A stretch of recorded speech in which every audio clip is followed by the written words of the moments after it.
And guess what has made a comeback in Russia? Good old-fashioned barter trade. Well, we can't vouch for good, but old-fashioned for sure. Barter trade is back for the first time since the 1990s. So what's happening?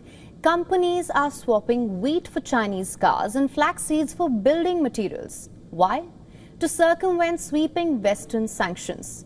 It's no secret that Russia has over the years developed a penchant for skirting Western sanctions.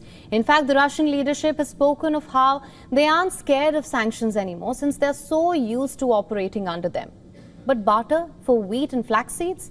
One can't deny that this does, to a certain degree anyway, reflect how deeply the Ukraine war has distorted the global trade for the world's biggest producers of natural resources. So 3 decades after the collapse of the Soviet Union and its economic integration with West, Russia is once again relying on alternative, hard-to-trace methods of exchange. The United States, Europe and allies have imposed over 25,000 sanctions on Moscow since its 2014 annexation of Crimea and the full-scale invasion of Ukraine. Under Trump's tariffs tirade, Washington has warned Chinese banks and, of course, has hit India with tariffs over the oil trade with Russia. We know this. While President Vladimir Putin claims the economy has weathered the storm, outpacing G7 growth in recent years, the central bank does acknowledge it is technically in recession with inflation running high. One of the most punishing measures, Russia's exclusion from the SWIFT global payment system. It's made international banking almost impossible. Beijing's lenders, too, are wary of secondary sanctions. They're increasingly reluctant to handle Russian money. That has pushed trade partners towards barter transactions that require no financial transfers and are far harder to track.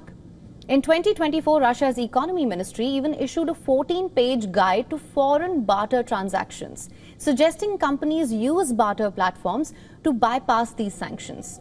Since then, deals have multiplied. As per Reuters, at least 8 barter arrangements have been identified in recent months. This includes Chinese cars exchanged, as mentioned earlier, for Russian wheat, flaxseed swapped for appliances, construction materials, and metals traded for machinery.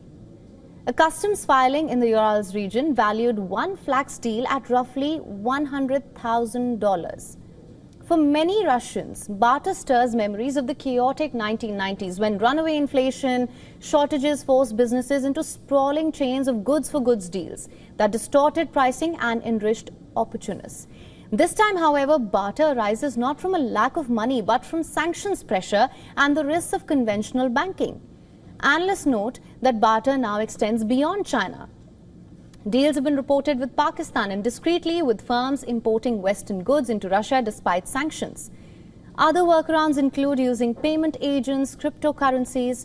As per some experts, the growth of barter is a symptom of de-dollarization, sanctions pressure and liquidity problems. Now, be that as it may, does this move remind you of something else? The resurgence of barter in Russian trade bears a striking resemblance to the dynamics that triggered the Opium Wars. Under the Qing dynasty, Western nations, particularly Britain, faced a trade imbalance. Europe wanted Chinese tea, silk, porcelain, but China demanded payment only in silver, refusing to accept Western goods.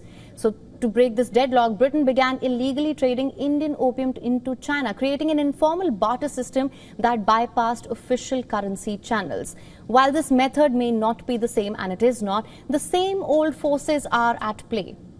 Whether Russia's turn to barter signals resilience or vulnerability remains to be seen. But if history is anything to go by, it would be safe to assume at this point that such strategies are often mere stopgaps that expose deeper fractures in a nation's economic foundation.